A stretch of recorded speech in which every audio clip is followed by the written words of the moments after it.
let me know. I think Isa, Ravi, your queries, Isa. I will let me clarify your queries. Uh, so if anyone is having any further queries, so please let me know. Fine. Okay. So let me share my screen. Okay. Before sharing, I just want to open that queries. What he asked.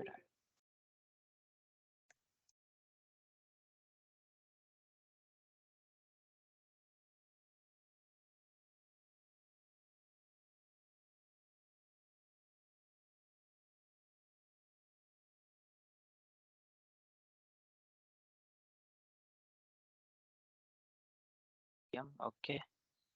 Then let me open one by one so that I want to update. Drive also simultaneously.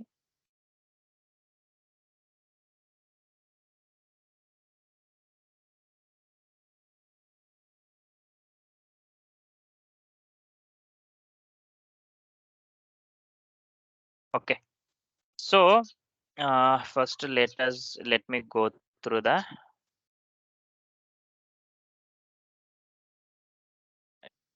right, sharing the screen.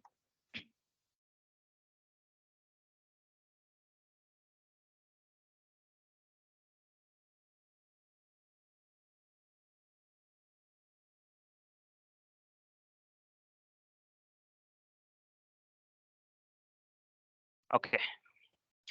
Then what what queries Ravi had asked.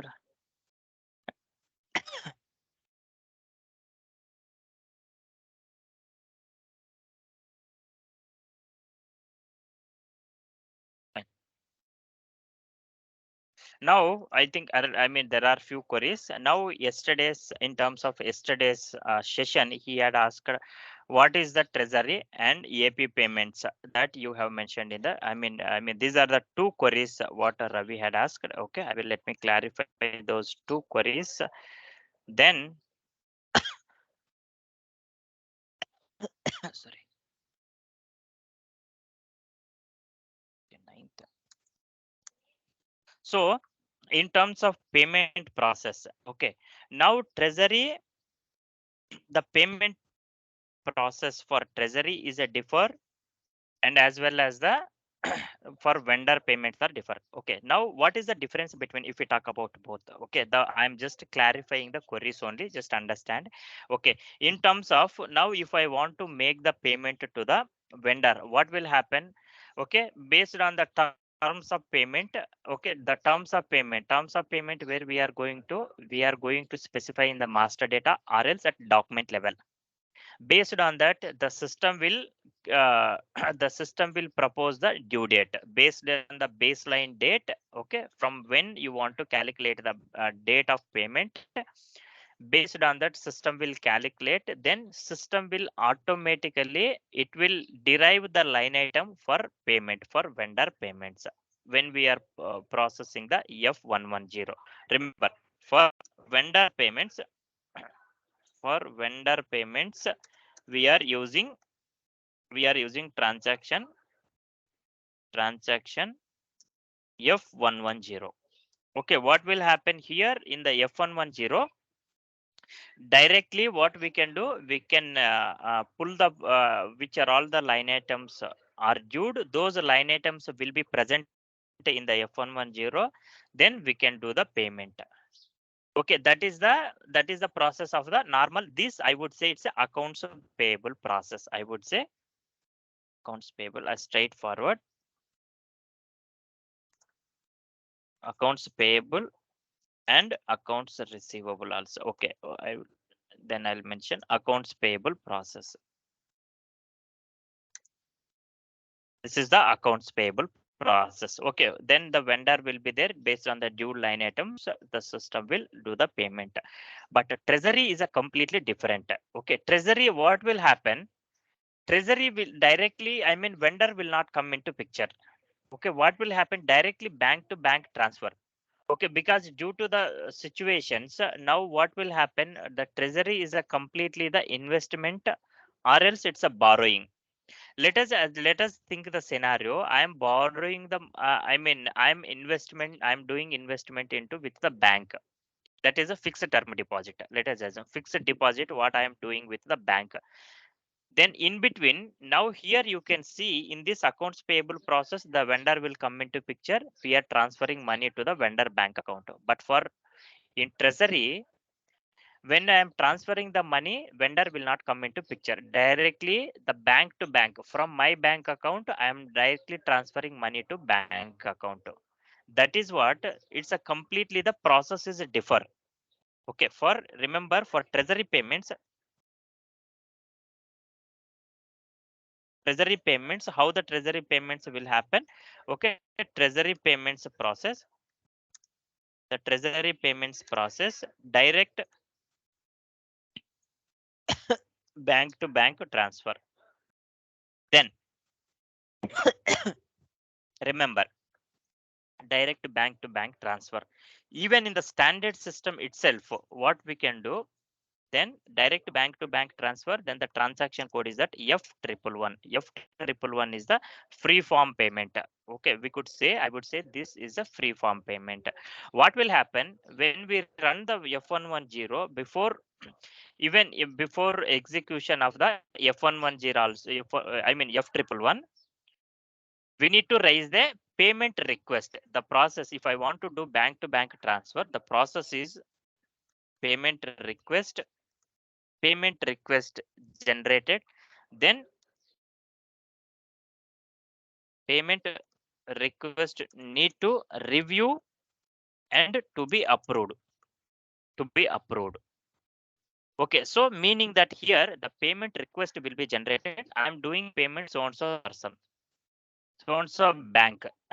Then the next need to review that payment approval, then he has to approve, then the payments, then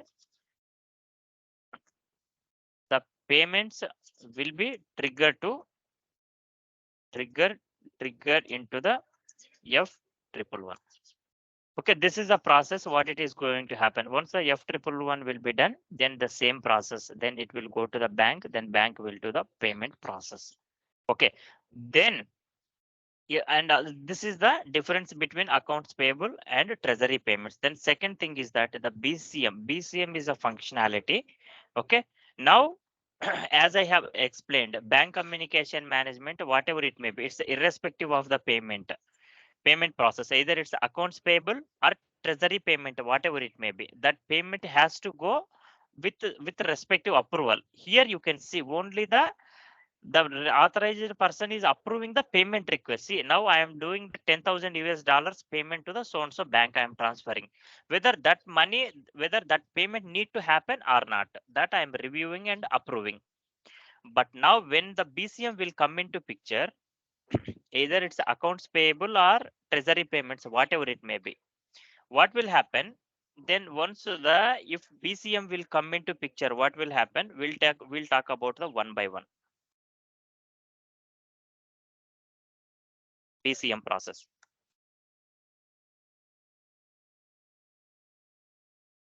Bank communication function. Okay, bank communication function. Then what will happen here? Then when the bank communication management will come into picture, what will happen here? I'll explain you that one. This also it should be clear for you. Then as soon as once the F110, once the step number one. Okay, I'll put it the step so that it will be clear. Then step number one, what we can do, run. In order to make the payment, when our accounts payable, we will run the F110. Then what will happen? Step two. Step two, what will happen? BCM batch ID will be generated. I will show you that one, how the BCM batch ID is. BCM batch ID is nothing but a, okay, for this, on behalf of this payment, the batch IDs will be generated. I will show you where the BCM batch IDs and how we can view that one. The process understand here. This is BNK underscore. One is the transaction code. Then give the company code. Let me execute. I think I have already. Now you can see here the batch ID. Let me go to inside of this one. If not, then what we can do, ID. ID here it is there, identification. If not, you just go and change the layout. BCM batch ID, rule ID, standard ID, batch ID, batch amount, uh, currency, rule ID, batch number. Initial first itself it is there, but why it is not displaying? Okay, sorry. This is the number, batch number. BCM batch ID, it will get generated. Okay, these are the numbers 9, 10, 11. Sequentially, it will get generated. Okay, you can see here the status, different statuses are there. Approved, payment batch created, payment medium created. Okay, what will happen? Once the batch ID will be created, let us assume what would be the next batch. The next batch ID will be generated 1515. Then the batch ID, let us assume here we'll take the scenario 15 is generated. Then what will happen once the batch ID will be generated? Then step 3, step 3, then what will happen? The approval, trigger to the approval. The batch need for, okay, the I will mention like this. BCM batch will trigger for an approval. So then the authorized person will go and will approve the batches. Okay. Then once the batches where they can approve, then slash underscore BNK underscore app is the transaction code. App is the transaction code. Here, if I am the authorized person, here you can see payment batches will be present here. Then the authorized person will come back and will approve here. Okay. Then even let us assume I have the 3 levels of approval. First approver, I am the first approver. Then once I will be done, then it will trigger to the next level. Then once all the approvers will be done, then then the batches, then what system does, once all the levels of approval will be done, remember step 4, all the levels of one the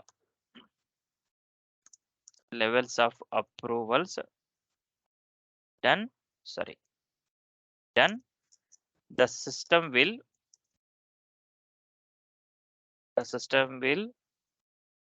generate the file. System will generate the file. Okay. And it will send to the bank. Send to bank. Then in yesterday, what I have explained, okay, I will. So, okay, in yesterday, what I have explained, whenever the EBS functionality, but I haven't updated, I'll update this one. S4HANA 2021. Okay, here you can see here in yesterday's explanation. Here you can see here, once the F110 will be executed, the system will clear the line items. Then, okay, the F110 program will generate the payment file. That file need to send to bank. Directly it is sending bank here. But now, as you can see here, when the bank communication management will come into the picture, what will happen? The BCM ID, batch ID will be generated. That BCM ID need to be approved, reviewed and approved to the authorized person. Once the approval will be done, then the approver can able to approve or reject also. That person have the access. Okay. So then they can able to approve or reject.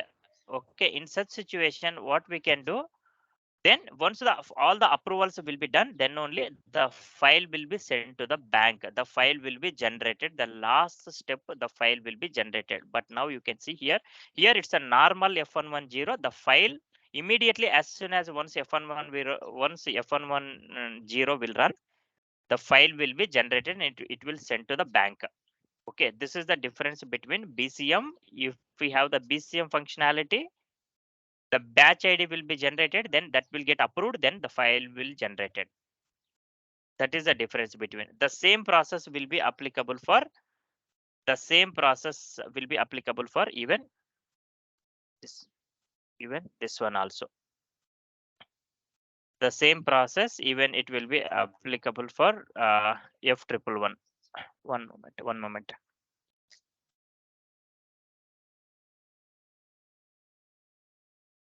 Okay, so the same BCM process, even it is applicable for your F111.